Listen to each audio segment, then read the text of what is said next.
Well, this week in our Wonderful Day in the Lord podcast, we're working our way through Judges. We're in chapter 7 today, and these are some of the most interesting stories in all the Bible. By interesting, I said they're interesting.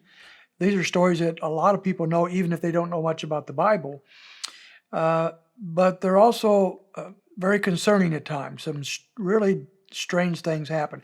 And keep in mind that the book of Judges is dealing with a period of time, somewhat over 300 years, in which the people of Israel are backing away from the Lord and beginning to worship false gods. And they really turn against the Lord for a long, long period of time.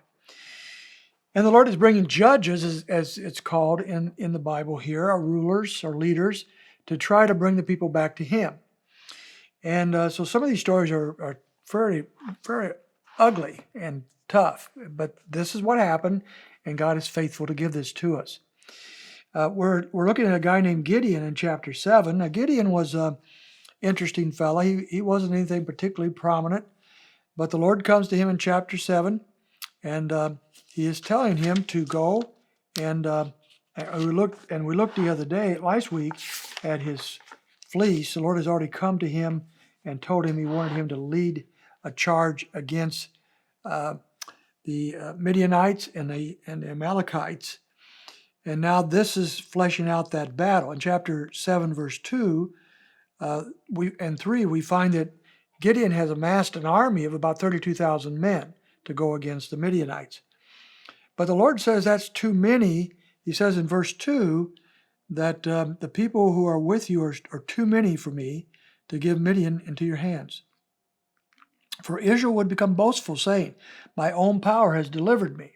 So knowing the pride of human nature, he knew that if they won with 32,000 men, even if they were outnumbered, they would take credit. They would say, well, we're great military geniuses. We had a great strategy, whatever. And so the Lord would not get the credit that was due Him. So He is saying, I'm not going to deliver you with that. And so he cuts down that army of 32,000 down to 10,000 in verse 3, because 22,000 wanted to go home. They did not want to go into battle, so He said, go home. So they do, but that's still way too many. So He says, I want you to go down to the water and let people have a drink. Those that bend over the lake and drink out of the lake or out of the river, they will go home. They will not be the people we use for the army. Those who lap like a dog, by this they took water in their hands and drank out of their hands. Those are the men I want to use in my army. And when we're all said and done, we have 300 of them in verse 6. That's not many people against an army of probably tens of thousands that they were going to have to face. But that's exactly what God wanted them to do. And so that's, in other words, it's impossible odds. There's no way for them to have victory over the Midianites with 300 people. It's not possible.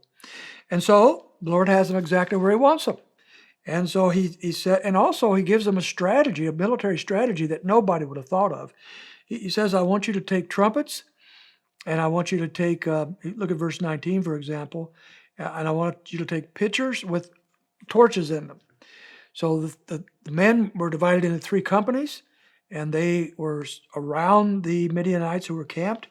And when it was time for them to go into battle, verse 19, they simply blew their trumpets, and they smashed the pitchers that were in their hands. Therefore, the light was shining. And the Midianites thought they were surrounded. They thought, a great army is coming against them. Listen to the trumpets. Look at the lights all around us. And then they turn on one another and began to, in verse 21 and 22, they panic. They riot, and they start killing each other. And then after a while, they run away. And in verse 23, the men of Naphtali and Asher and Manasseh began to pursue the Midianites. So the ones that didn't get killed in the battle against themselves were now on the run. And the nation, the several tribes of Israel out there chasing them down. And so there is a great victory. I want to think of 2 Corinthians chapter 2, 12, verse 9, where the Lord tells Paul, my power is perfected in weakness. This is an object lesson of what Paul learned. God's power is not perfected in our strength, our wisdom, our strategy, our numbers. it's localized in him. And if ever there's an object lesson in the Old Testament that points to that particular principle, that truth, I think the story here of Gideon is that one. So good story. Think about it. Not by my power, not by my might, but by the power of the Lord. That's what he tells us in the book of Zechariah.